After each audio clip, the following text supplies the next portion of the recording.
So, a day in my life. So, panibagong vlog, panibagong content na naman tayo. So, tara na. So, lalabas nga ako niyan. So, pupunta ako sa kapitbahay. Aray ko, natusok pa nga ako dyan eh. O, tingnan nyo. Hindi pa kasi ako nakachinelas niyan. Yan, o.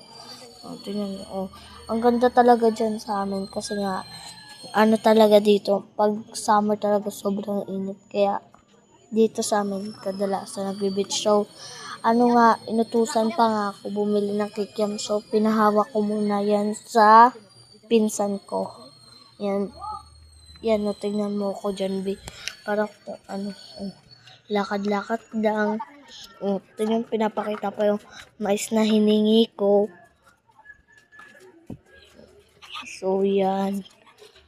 Pa-shoutout daw kala kuya. Yan.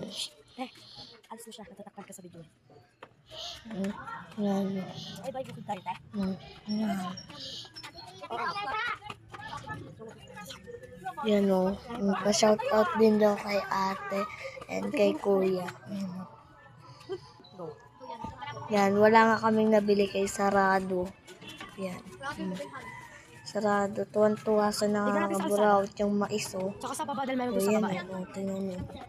O, Yan. Tingnan dadaan. O yan o. Hindi ang gulo talaga ng camera natin dyan, guys. So, sorry kung magulo. So, hinto na lang muna natin. Yan. So, balik na lang tayo. Yan. Packet na ako nyan. And yun. Tingin muna dun. And lola ko yung nakakulay green dyan. Siya yung nag-utos. So, sabi nga, maghanap daw ako ng mabibilhan. Kaya, syempre, lola. Kaya susundin natin. Yan. O, yan. Hindi lang. Push. Kang kaya, napakainit talaga dyan. Kitang-kita mo yung mga anino ko dyan. Yan. O. Yan mo. Daming nagpapa-shoutout. Kinakat ko lang yung camera. Yan o.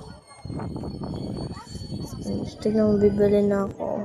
Yan. So, pinabili ko muna siya ng palamig. So, yan. Hintay-hintay muna. Balikan ko kayo. So, yan. O, diba? Crush ko dyan tignan. Pero pag grabe te. So, yan.